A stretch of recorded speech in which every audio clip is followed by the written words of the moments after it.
Bonjour à tous, je suis Bamako Djibril. J'ai pris grand plaisir à prendre part au cours initié par le World Bank mondial sur les effets du changement climatique.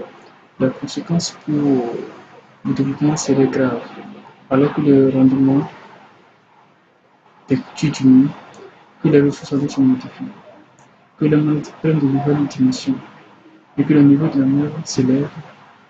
Pour jouer ces risques, nous devons être résilients au changement climatique.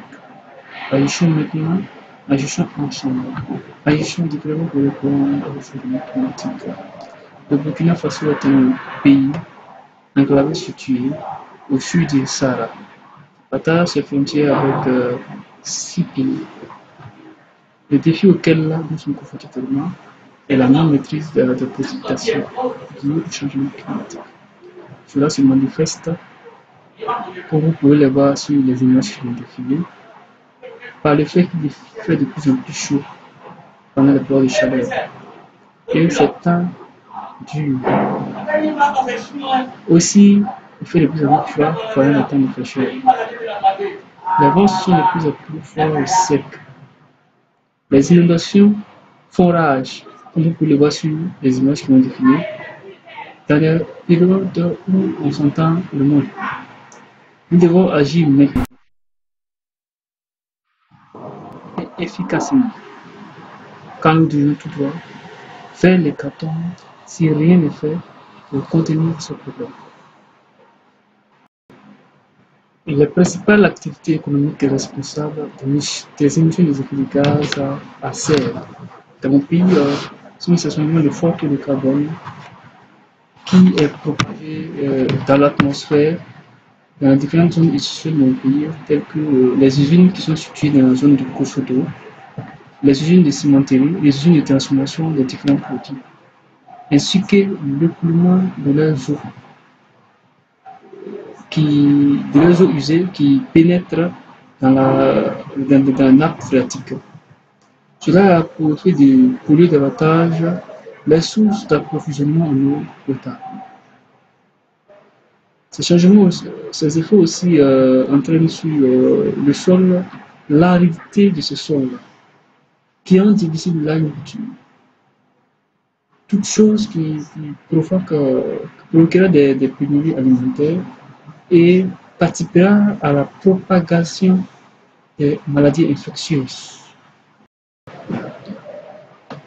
Moi, en tant que législateur, j'agirai différemment et je mon mandat à agir différemment. Je déposerai des projets de loi à l'Assemblée nationale et je prendrai des règlements ainsi que des directives en main des populations et des promoteurs immobiliers afin qu'ils réalisent des infrastructures résilientes avec de nouveaux extrêmes qui peuvent résister au climat. Aussi, ces infrastructures doivent être construites avec matériaux écologiques. Je réduirai le financement en faveur de l'énergie électrique et en me focalisant sur le développement d'énergies renouvelables, tel le système solaire, afin d'améliorer efficacement l'efficacité énergétique. Je proposerai des projets de loi afin de créer une institution de la République chargée des questions de changement climatique et également j'intégrerai la planification et le financement d'événements imposés dans le filet de la sécurité alimentaire, de telle sorte que quand des événements imprévus surviennent tels de catastrophes naturelles dont on ne souhaite pas, l'État soit à même de répondre promptement et de pouvoir circonscrire ce problème urgemment. J'enjoindrai le ministre de l'Agriculture d'envoyer des équipes d'ingénieurs dans les zones rurales afin qu'ils aillent sensibiliser et former les agriculteurs, nos parents paysans qui sont dans les villages, sur les techniques agricoles intelligentes et résilientes. Aussi, je leur apporterai des aides en intrants et en engrais afin de fertiliser les sols. Je prendrai des mesures en vue de la gestion efficiente des forêts et de nos ressources halieutiques.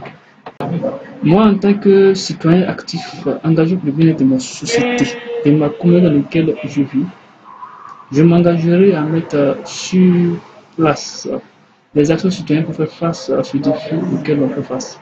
Je mènerai des actions de lobbying auprès des gouvernements afin qu'ils puissent intégrer dans leur programme de développement des politiques allant dans le sens de la protection et la gestion des forêts.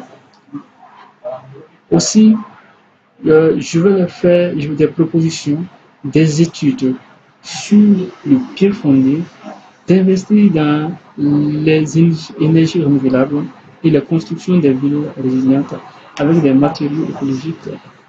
J'organiserai des campagnes de reboisement et de plantation d'arbres afin de lutter contre les désertifications. J'inciterai aussi par des campagnes de sensibilisation les populations à utiliser l'énergie solaire et à laisser l'énergie électrique. Je vous rappelle aussi que je suis le responsable d'une association de jeunesse qui a pour objectif la promotion du développement durable et l'éveil de conscience de la jeunesse.